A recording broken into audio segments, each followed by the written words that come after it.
is SMNI News Channel. Truth that matters.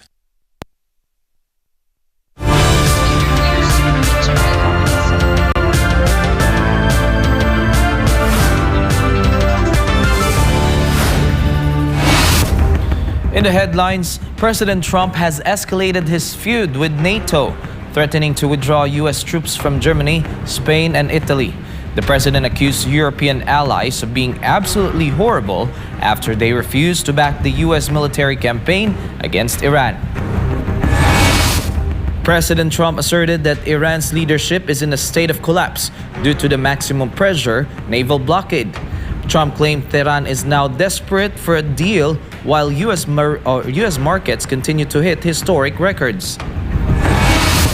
Israeli Defense Minister Israel Katz has warned that the military is prepared to abandon the current ceasefire at any moment.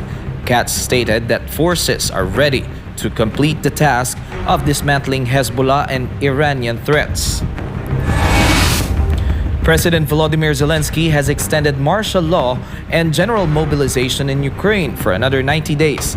The renewal ensures the nation remains on a full war footing until at least early August. Japanese Prime Minister Sanae Takaichi has successfully negotiated the release of a trapped vessel in the Strait of Hormuz.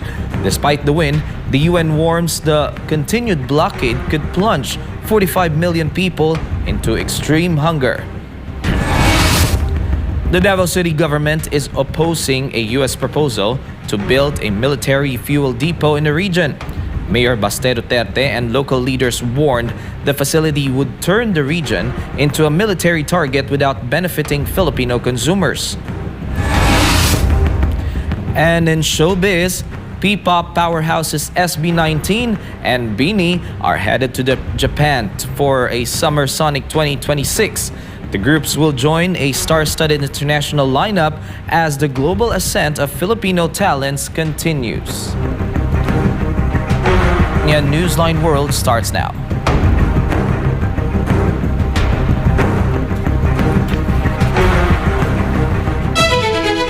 Foreign news. NATO is on the brink of a deep fracture. U.S. President Donald Trump has escalated his feud with the alliance, threatening to withdraw American troops from 3 European countries. The president accused the allies of being absolutely horrible after they refused to back the U.S. military campaign against Iran.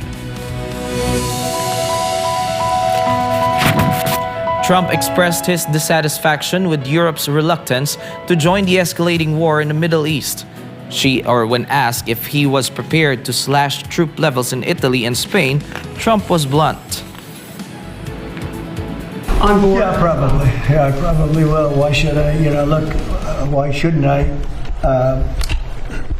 Italy has not been of any help to us, and Spain has been horrible, absolutely horrible. It's NATO. It's not even the fact that they're bad. It's one thing if they said nicely, or if they said, okay, we'll help, but the help's a little slow. But the level, and we helped them with Ukraine. They made a mess out of Ukraine, a total mess. The remarks represent a massive escalation in the rift between Washington and its NATO partners. While the U.S. has pushed for a coalition of the willing to secure the Strait of Hormuz and conduct strikes against Iranian targets, many European capitals have remained steadfast in their neutrality, fearing a wider global conflict. Trump's criticism wasn't limited to the Mediterranean. Recently, the White House confirmed it is actively studying and reviewing a reduction of forces in Germany, along the centerpiece of America's military footprint in Europe. Military analysts warn that a sudden withdrawal would leave a massive power vacuum in Europe at a time when regional tensions are already at a boiling point. But Trump remains firm. If U.S. allies do not contribute to the Hormuz security mission, they should no longer expect the protection of the American military. Trump has asserted that Iran's military and leadership are in a state of collapse, claiming a maximum pressure naval blockade has left Tehran desperate for a deal while pushing U.S. markets to historic records. More on this from Jane Cognita. U.S. President Donald Trump described the conflict with Iran as a successful military operation rather than a war, crediting recent airstrikes with obliterating Iran's nuclear capacity. Speaking to reporters on Friday, Trump claimed that the Iranian Navy has been effectively neutralized, stating that 159 ships are now underwater and that the country's command structure is so depleted that the U.S. is now dealing with third-string leadership. Trump linked the military campaign directly to economic success, noting that the Dow Jones Industrial Average hit a milestone of 50,000 and the S&P 500 reached 7,000 within his first year. He argued that the use of advanced assets like the B-2 bomber was a necessary fire extinguisher to prevent Iran from obtaining a nuclear weapon, a mission he claims previous administrations failed to address. I mean, Iran is dying to make a deal. I can only tell you that. I don't want to get into it, but they cannot be nuclear. Other than that, but their Navy's gone, their Air Force is gone. Every ounce of any form of equipment practically is gone. We have S&P is through the roof. They're through the roof. And when we hit 50,000 on the Dow and 7,000 on the S&P, I said to myself, we got to do something about Iran. Despite the president's optimism, the diplomatic front remains murky. While Trump suggests Iran is dying to make a deal, he admitted that the lack of clear leadership in Tehran has complicated formal talks. Meanwhile, the U.S. naval blockade continues to choke Iranian oil exports, a move Trump compared to his previous success in Venezuela. The blockade is incredible. The power of the blockade is incredible. They're not getting any money from oil. And hopefully it can be worked out very soon. Yeah.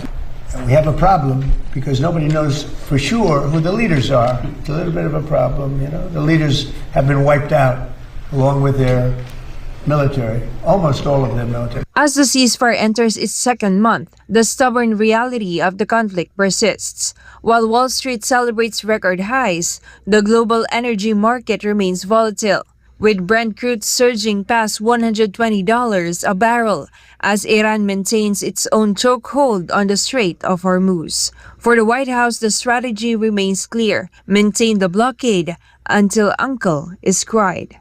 This has been Jane Cognita, Global Citizen Correspondent, reporting for Newsline World. Israeli Defense Minister Israel Katz has delivered a stern warning that the military is prepared to abandon the current ceasefire and complete the task of dismantling Hezbollah and Iranian threats. This report from Kai Villan. Defense Minister Israel Katz signaled a potential return to full-scale hostilities across the region, despite a ceasefire extension granted just last week. Katz emphasized that Israel's objectives remain unfulfilled. Addressing the Air Force, Katz vowed that the IDF would continue to destroy all terrorist infrastructure in the southern Lebanon security zone up to the Yellow Line, targeting both surface and subterranean tunnels, similar to the operations conducted in Gaza. Katz framed the campaign as part of a broader regional strategy coordinated with U.S. President Donald Trump and Prime Minister Benjamin Netanyahu. He asserted that Iran has been set back by years due to recent blows, but warned that if diplomatic efforts fail to permanently neutralize the nuclear and proxy threat, the Israeli Air Force is ready to strike near or far once again. וכעת, בתוך מכלול הנסיבות האזוריות, עלינו להשלים את המלאכה כדי לוודא את הסרת האיום מול תושבי הצפון ומעל מדינת ישראל. לחיל האוויר יהיה משקל מכריע גם בהשגת היעדים האלה לצד חיילינו הגיבורים שנלחמים כאריות כדי להביא ביטחון לצפון. נפעל ונשמיד את כל תשתיות הטרור באזור הביטחון עד לקו הצהוב, מתחת ומעל לפני הקרקע, ממש כפי שעשינו בעזה, כדי להסיר איומים על תושבי הגליל ולרסק את יכולות החיזבאללה בכל לבנון. The minister's rhetoric underscores the fragility of the peace since the march to ground invasion began. While the ceasefire was intended to facilitate a diplomatic solution, the human cost remains high with over 1 million Lebanese displaced and 2,509 killed since the fighting started. נשיא ארצות הברית דונלד טראמפ, בתיאום עם ראש ממשלת ישראל בנימין נתניהו, מוביל את המאמץ להשלמת יעדי המערכה באופן שיבטיח שאיראן לא תשוב להיות איום על קיומה של מדינת ישראל ועל ארצות הברית בעולם החופשי דורות קדימה. אנחנו תומכים במאמץ ונותנים את הגיבוי הנדרש, אבל ייתכן ובקרוב תידרש לשוב ולפעול כדי להבטיח את מימוש היעדים. As U.S. and Israeli naval forces maintain a blockade in the Strait of Hormuz, Gatz's directive to the Air Force remain in a state of high readiness suggests that the window for a negotiated settlement is rapidly closing. For now, the Yellow Line remains the focal point of a conflict that threatens to reignite at any moment. Reporting for Newsline World, Kai Villan, SMNA News. Ukraine is digging in for a long summer of conflict. President Volodymyr Zelensky has officially signed 2 critical bills extending martial law and general mobilization for another 90 days. The move, which marks the 19th time these emergency measures have been renewed since the invasion began, ensures that the nation remains on a full war footing until at least early August. The paperwork is now official. Zelensky's signature appeared on the Verkhovna Rada's online portal, finalizing a vote taken by the Ukrainian parliament earlier this week. With his signature, both martial law and the general mobilization of troops are now extended until August 2, 2026. The laws, which first went into effect on February 24, 2022, give the government broad powers to restrict movement, enforce curfews, and draft citizens aged 25 to 60 into military service. The extension comes at a pivotal moment. Ukrainian officials have repeatedly stated that martial law cannot be lifted without binding security guarantees, noting that even a ceasefire would not necessarily mean an end to the emergency regime. For the millions of Ukrainian men still subject to mobilization, this latest extension means the status quo remains. Updated military registration and the requirement to carry enlistment documents at all times stay in place. As the war stretches deeper into 2026, the government maintains these measures as the only way to sustain the defense of the front lines. Direct commercial air travel between the United States and Venezuela officially resumed on Thursday, marking a historic reopening of aviation links 7 years after diplomatic ties were severed. Armal Forsuelo reports. The roar of American Airlines engines returned to the Simon Bolivar International Airport on Thursday as the first direct flight from Miami touched down in Caracas. The arrival marked the end of the suspension that began in 2019, with the pilot seen waving the Venezuelan flag from the cockpit window to a cheering crowd. Transportation Minister Jacqueline Faria welcomed the delegation, noting that the daily service operated by regional subsidiary Envoy Air is here to stay. The reestablishment of air service follows a dramatic shift in regional geopolitics. In January 2026, U.S. President Donald Trump lifted flight restrictions after Operation Absolute Resolve, a U.S. military raid on January 3 that resulted in the capture of Nicolas Maduro. Since then, the Trump administration has worked closely with acting President Delcy Rodriguez to restore economic ties and stabilize the energy sector. Y viene para quedarse. Viene con 2 vuelos diarios, uno que comienza el día de hoy en pocos minutos y otro que se suma el 21 de mayo. En nombre de nuestra presidenta encargada, Delcy Rodríguez, estamos acá para darles la bienvenida a esta línea aérea y a todas las que ya han llegado y las que están tocando la puerta de este país, el tope de Latinoamérica, que quiere conectarse con el mundo. U.S. officials at the airport described the flight as a milestone of the president's 3-phase plan for Venezuela. While the U.S. Department of State currently maintains a do-not-travel advisory for its nationals due to security concerns, officials expressed optimism that the Trump speed of these negotiations will soon lead to further openings in the oil, gas, and mining sectors. Today marks another historic milestone for U.S.-Venezuela relations. We are witnessing the rebuilding of our economic ties, the reopening of Venezuela to global commerce, and the reconnecting of our two countries. The resumption of commercial passenger flights between the United States and Venezuela is a direct result of President Donald Trump and Secretary Marco Rubio's three-phase plan. Under their leadership, today we are sending another clear signal to the global market that Venezuela is once again open for business. For many Venezuelans, the resumption of flights is more than a diplomatic win. It is a long-awaited reunion. Tickets for the inaugural flights sold out within hours, as thousands of expatriates seek to return home using newly authorized safe conduct documents as more U.S. carriers prepare to apply for permits. The bright tail of American Airlines in Maya Catilla stands as a potent symbol of a nation emerging from nearly a decade of isolation. Reporter for Newsline World, Almar Forzuelo, SMNI News. Up next, Japanese Prime Minister Sanae Takaichi has successfully negotiated the release of a trapped vessel in the Strait of Hormuz. Despite the win, the UN warns the continued blockade could plunge 45 million people into extreme hunger. And the Davao City government is opposing a U.S. proposal to build a military fuel depot in the region. Mayor Baste Duterte and local leaders warned the facility would turn the region into a military target without benefiting Filipino consumers. More news when Newsline World returns.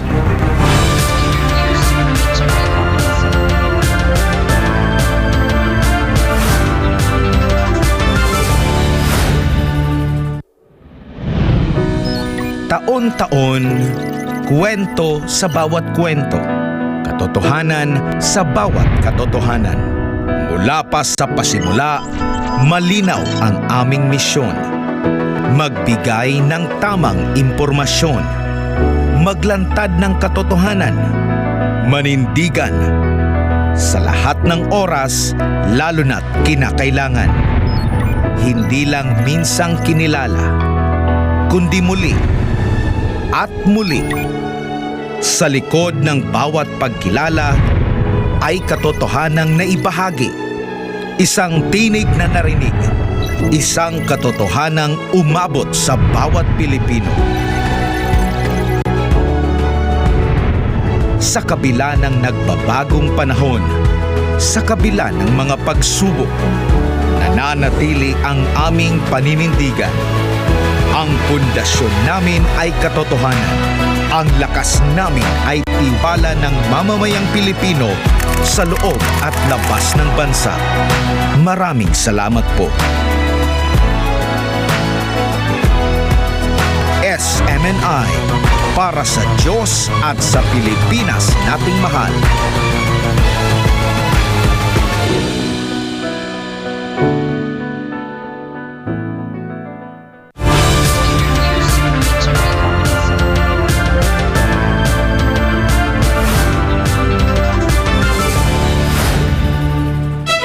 And we're back. The battle for the Strait of Hormuz has reached a critical crossroads, pitting delicate diplomacy against the threat of total economic collapse.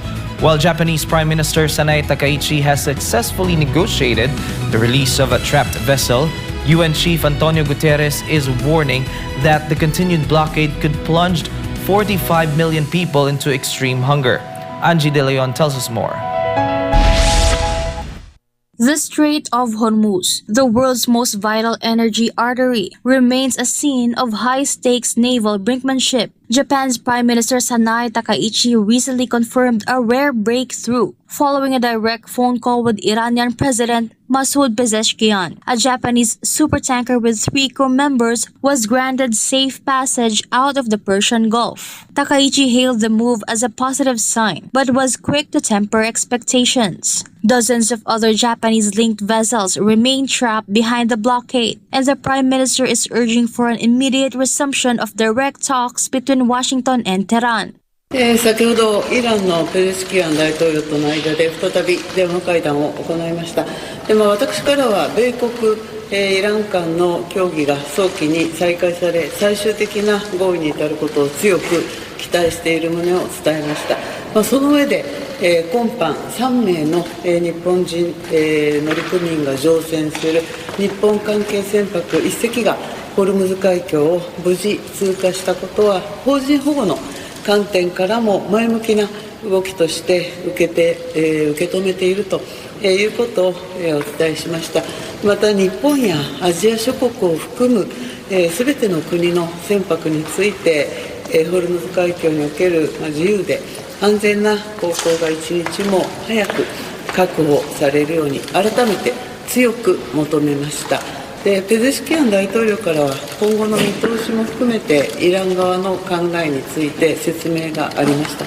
今後も緊密な意思疎通を続けていくということで一致したところです。今般まず日本関係船舶が1隻ホルムズ海峡を無事通過するという過程におきましては、私自身ペゼシキアン大統領に直接働きかけを行ってきたほか、茂木外務大臣を中心に現地の大使館を含めてイラン側との間でさまざまな調整を行ってまいりました。ペルシャ湾内には今もなお日本人が乗船する船舶を含め多くの日本関係船舶が残っています。政府としては引き続きこれらの船舶を含む全ての船舶の一日も早いホルムズ海峡通過を実現するためにあらゆる外交努力及び調整を積極的に続けてまいります。以上です。But the diplomatic optimism in Tokyo is being overshadowed by a dark warning from the United Nations. According to Secretary General Antonio Guterres, all humanity is paying the price for the stalemate. The UN projects that if the waterway remains closed, global growth will nosedive while inflation, already at a decade high, will cross the 6% mark. The most devastating impact, however, is human. Guterres warned that 45 million more people face acute hunger as fertilizer and grain shipments remain paralyzed. The pain will be felt for a long time to come. Supply chains will take months to recover, prolonging lower economic output and higher prices. This year's global economic growth will still drop from 3.4 to 3.1%. Global inflation, which had been declining, will climb from 3.8 to 4.4%, and global merchandise trade growth will shrink from 4.7% last year to roughly 2%, with some meaningful supply chain interruptions. As the UN dispatches a special task force to negotiate a so-called humanitarian corridor for merchant ships, the threat of escalation looms large. Oil prices spiked to $126 a barrel, the highest level since the Russia-Ukraine conflict, which started in 2022, following reports that U.S. Central Command is briefing President Trump on new short and powerful strike options against Iranian infrastructure, with both Washington and Tehran enforcing strict restrictions on the 21-mile-wide passage. The global economy is effectively being held hostage by a naval standoff with no clear end in sight. Angie De Leon, your citizen correspondent, reporting for Newsline World. The final 4 Filipino crew members of the missile-struck tanker MT Aqua 1 have safely returned to Manila. Their arrival on Thursday night marks the completion of the government's repatriation mission for the vessel's all-Filipino crew. Faith Agustin reports. The final 4 crew members touched down at Ninoy Aquino International Airport Terminal 1 late Thursday night via commercial flight. They were met on the tarmac by representatives from the Department of Migrant Workers and the Overseas Workers Welfare Administration. Upon arrival, the seafarers received immediate financial assistance and psychosocial support from the government to help them transition back to civilian life after their ordeal at sea. This group follows the first batch of 10 crew members who arrived on April 15 and a second batch on April 22. In total, all 21 Filipino crew members who were aboard the MT Aqua 1 have now been successfully evacuated and brought home. The MT Aqua 1, a Panama-flagged oil tanker, became a flashpoint in the regional conflict when it was tracked by a missile near Ras Laffan Industrial City on April 1, 2026. Despite the direct hit to the vessel, miraculously no injuries were reported among the crew. The DMW reports that over 1,200 seafarers from various international vessels have now been successfully escorted out of the Strait of Hormuz since the humanitarian corridors were established, but the mission is far from over. The DMW remains on high alert, monitoring the safety of thousands more Filipino mariners still stationed in the Persian Gulf as maritime routes remain restricted and tensions between regional powers show no signs of easing. This has been Faith Agustin, your citizen correspondent, reporting for Newsline World. The Philippine government's mass repatriation mission continues as another batch of overseas Filipino workers arrives from the Middle East. On Thursday, April 30, 116 OFWs from Kuwait touched down in Manila, escaping the mounting tensions in the Gulf region. This latest arrival brings the total number of repatriated Filipinos to over 8,000 since the conflict escalated earlier this year. The newest batch of 116 Filipino workers arrived at the Ninoy Aquino International Airport via Gulf Air Flight GF154. Their return was facilitated through the joint efforts of the Philippine Embassy in Kuwait, the Migrant Workers Office, and the Overseas Workers Welfare Administration. Prior to their return, the OFWs were provided with temporary shelter, food, transportation, and medical services. Upon their arrival, they were immediately met by representatives from the Department of Migrant Workers, OWA, and DSWD. Immediate aid was granted to them, including financial assistance, food, temporary accommodation, and the arrangement of their trips back to their respective provinces through domestic flights and land transportation.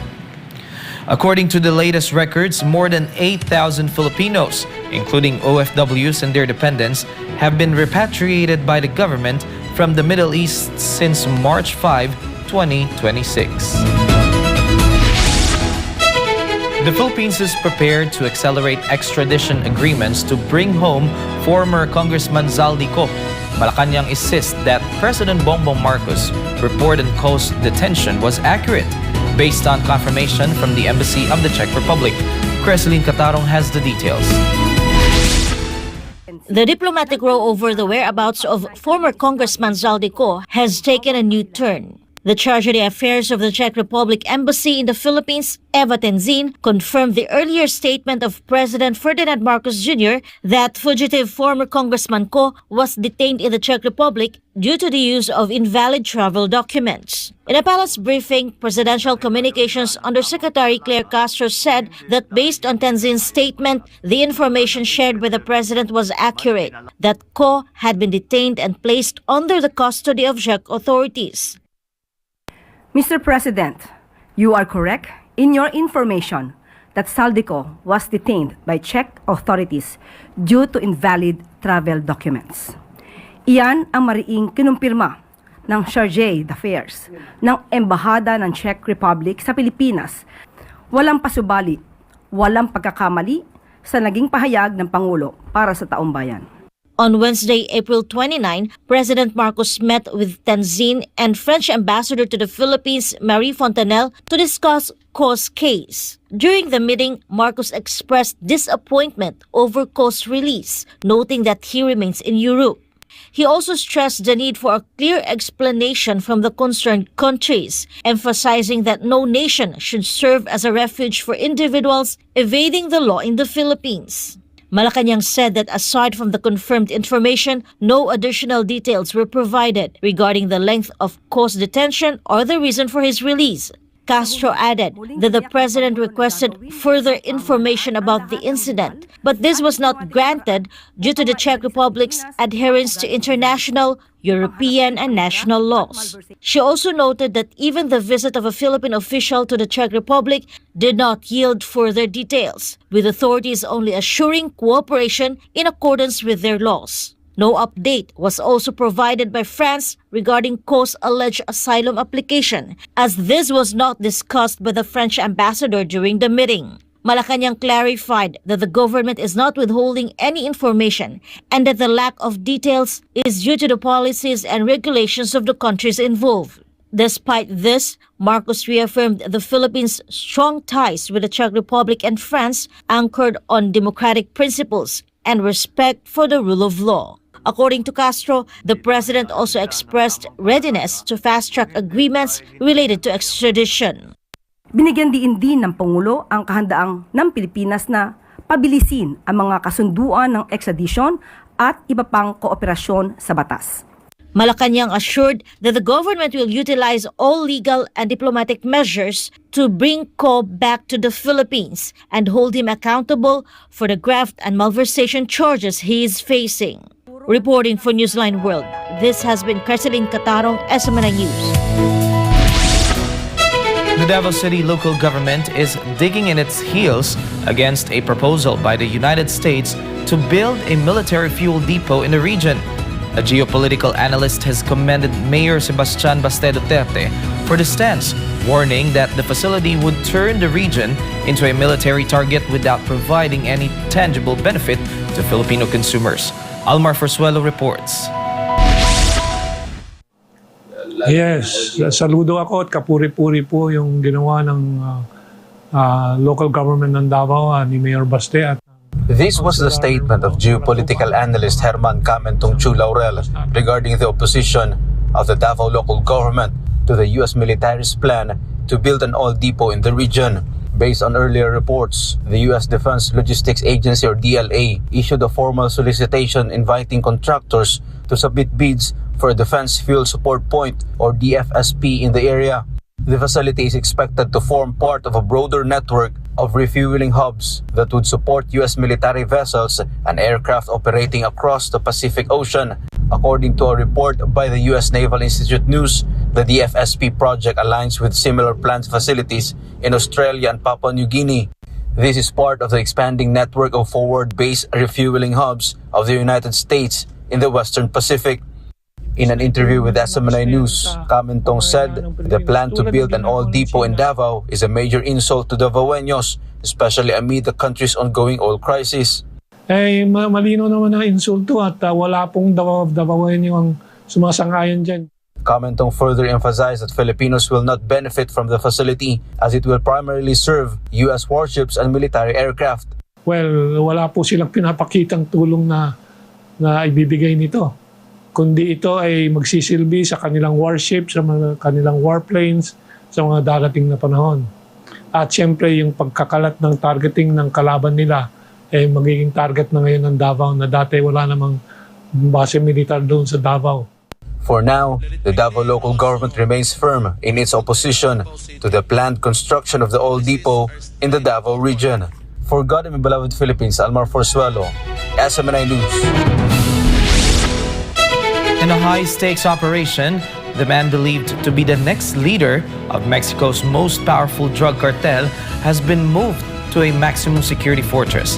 Odia Flores Silva, known as the Gardener, was transferred to the Antiplano prison. Paul Montibon has the news.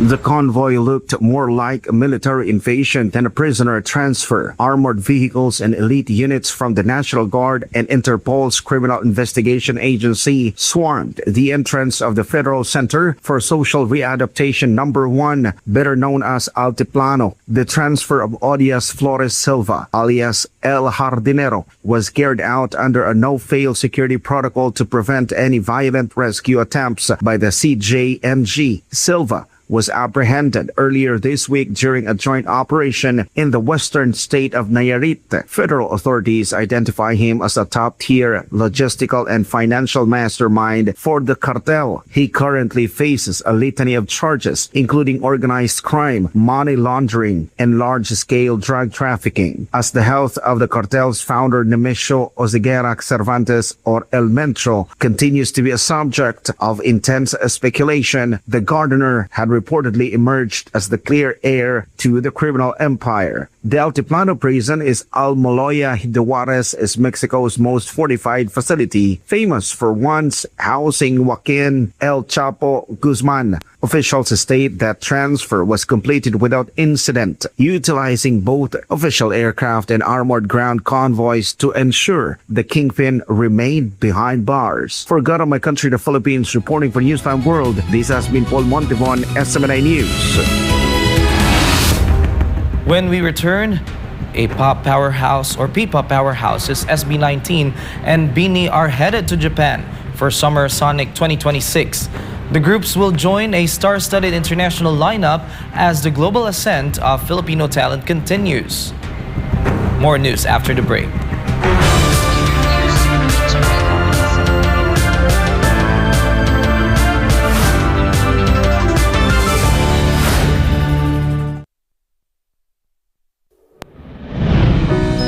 Taon-taon, kwento sa bawat kwento, katotohanan sa bawat katotohanan. Mula pa sa pasimula, malinaw ang aming misyon. Magbigay ng tamang impormasyon, maglantad ng katotohanan, manindigan sa lahat ng oras, lalo na't kinakailangan. Hindi lang minsang kinilala, kundi muli at muli. Sa likod ng bawat pagkilala ay katotohanang naibahagi. Isang tinig na narinig. Isang katotohanang umabot sa bawat Pilipino. Sa kabila ng nagbabagong panahon, sa kabila ng mga pagsubok, nananatili ang aming paninindigan. Ang pundasyon namin ay katotohanan. Ang lakas namin ay tiwala ng mamamayang Pilipino sa loob at labas ng bansa. Maraming salamat po. SMNI, para sa Diyos at sa Pilipinas nating mahal.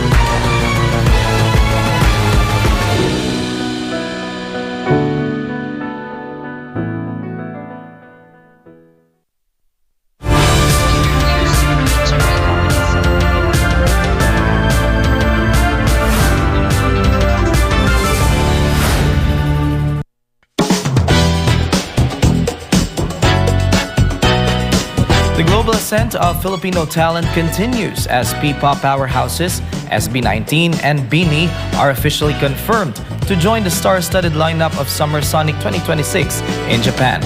Grace Morales has the latest buzz. The P-pop movement is proving unstoppable on the world stage this 2026. Summer Sonic organizers have officially released their third wave lineup, confirming that P-pop kings SB19 will perform at the festival's Tokyo leg on August 15.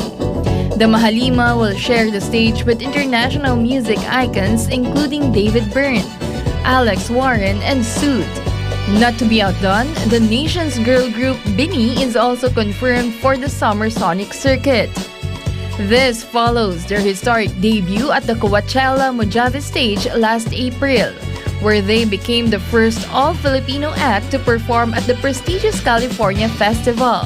This back-to-back announcement marks a major milestone for OPM, as both groups join a lineup that includes global superstars like Jennie of Blackpink and Baby Monster. Before heading to Japan, SB19 will make history in the United States as the first P-pop group to perform at Lollapalooza, Chicago, scheduled for July 30 at Grant Park. Additionally, both SB19 and BINI have earned international nods at the SEC Awards 2026 in Brazil, nominated for International Group of the Year.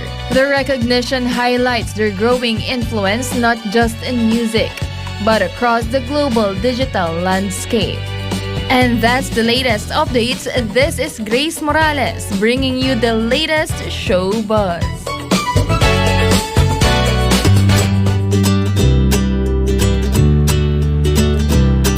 Most of us struggle to solve a Rubik's Cube while sitting comfortably on a sofa.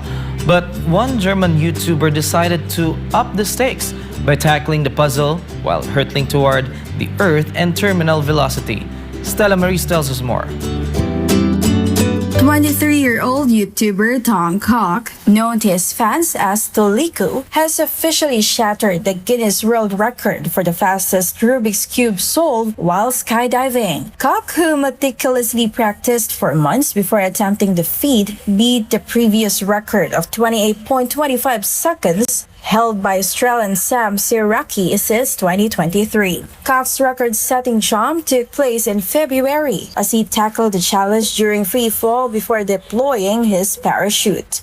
Timing and focus were everything for Cock during the free fall. Cock is a YouTuber who loves adventure, often combining his passion for travel and extreme activities with creative challenges for his channel. He has participated in some of the most daring experiences, including the infamous cheese rolling race in Gloucestershire in 2025, where participants chase a 7 to 9 pounds wheel of double Gloucestershire cheese down a 200-yard steep hill, survived on an island while hunting his own food, and countless other extreme stunts. Observers noted that solving a Rubik's Cube mid-air requires precision, concentration, and nerves of steel, given the wind resistance and high-speed descent. The stunt combines extreme sports with the popular brain-teasing hobby of speed cubing, demonstrating the unique ways enthusiasts are pushing boundaries. He documented the jump on his YouTube channel, showcasing both the adrenaline rush and the intricate dexterity required to achieve the record. The video has since drawn international attention, inspiring fans of both skydiving and speed cubing alike. Talk about performing under pressure. This has been Stella Marie, your citizen correspondent, reporting for Newsline World. If you thought the tech world couldn't get any weirder, wait until you see what's prowling the halls of a Berlin museum. US artist Beeple has unleashed a pack of robot dogs featuring the hyper-realistic faces of Elon Musk, Jeff Bezos, and Mark Zuckerberg. Daniela Paulite has a story. At the new National Gallery in Berlin, US artist Mike Winkelmann, famously known as Beeple, has debuted his regular animals installation in Germany. The exhibit features a pack of autonomous robot dogs but with a twist. They wear hyper-realistic silicone heads of icons like Elon Musk, Jeff Bezos, and Mark Zuckerberg. Joining the tech titans are North Korean leader Kim Jong-un and legendary artist Pablo Picasso and Andy Warhol. But the real bite is in the behavior. These robot dogs are programmed to poop out printed images of their surroundings captured by integrated cameras. These images are then processed by AI to match the specific style or ideology of the figure they represent. It is high level an idea that sculptures can be a living thing and something that using AI and robotics, you can combine to have a lot of different sort of living sculptures that interact with the world in surprising and unpredictable ways. And I think you're going to see more of that in the future. Winkelmann explains the piece is a commentary on how our worldview has shifted. While artists once shaped how we saw the world, that power now lies with tech moguls who control the algorithms deciding what we see and what we don't. In this case, we have these robotic dogs that are Kim Jong-un, Mark Zuckerberg, Elon Musk, Pablo Picasso, Andy Warhol, and myself. And they take pictures and they poop out prints of the things that they're seeing reimagined with AI. And the idea behind that is that In the past, we saw the world through the lens of artists and people like that. The way Picasso painted changed how we saw the world. The way Warhol talked about consumerism saw how we changed the world. And now our worldview is shaped by tech billionaires who control powerful algorithms that decide what we see and what we don't see.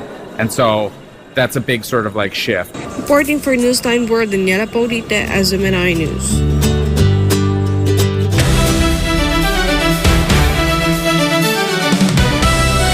A historic performance from Cade Cunningham kept the Detroit Pistons alive in the playoffs as they fought off elimination in dramatic fashion. Meanwhile, Yanya Garenbert opened up about the growing pressure of sustained success as she continues to dominate the world of sport climbing. This report. Facing elimination in their first-round series, the Detroit Pistons leaned on Cade Cunningham, who delivered a playoff record 45 points in a 116-109 win over the Orlando Magic to cut the series deficit to 3-2. Cunningham, recently back from a collapsed lung, played heavy minutes and took control early, scoring 20 points in the second quarter alone to power Detroit's offense. The Pistons set the tone with strong rebounding and high energy, building an early double-digit lead behind contributions from Jalen Duren. Orlando, led by Paolo Banchero, mounted a late comeback to trim the deficit to 3, but Cunningham sealed the game with a clutch three-pointer in the final seconds. The victory forces a Game 6 in Orlando as Detroit aims to complete a comeback and avoid a shocking early exit after finishing as the top seed in the Eastern Conference. Meanwhile, following her historic double gold medal run at the 2024 Paris Olympics, Yanya Garenbert took time away from competition to reset, stepping back from the spotlight to reconnect with climbing in its purest form on natural rock. Despite the brief hiatus, the Slovenian star returned in dominant fashion, winning all 3 events she entered and adding more titles to her already decorated career, including multiple golds at the World Climbing Championships. Widely regarded as one of the greatest climbers of all time, Garenbert admitted that success now comes with mounting expectations, describing it as carrying a backpack filled with pressure and fear of failure. Still, the 2-time Olympic champion remains motivated by continuous improvement, focusing on enjoying each competition while striving for new milestones, including a potential 50th World Cup victory. With the road to the 2028 Los Angeles Olympics approaching, Garenbert aims to defend her titles once again, determined to balance the weight of expectations with her passion for the sport. And before we end, may you be inspired with the words of the sun.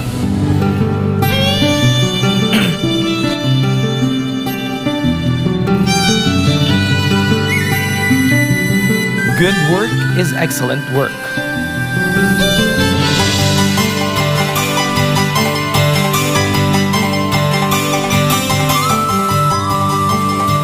And that's all for today's edition of Newsline World. For God and my beloved country, the Philippines, I'm Carlo de la Peña. Thank you for watching. Goodbye.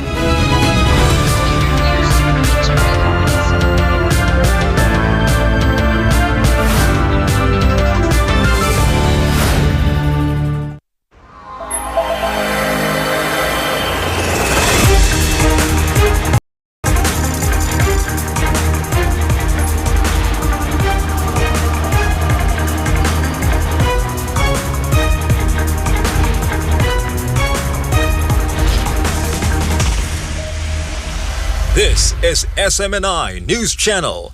Truth that matters.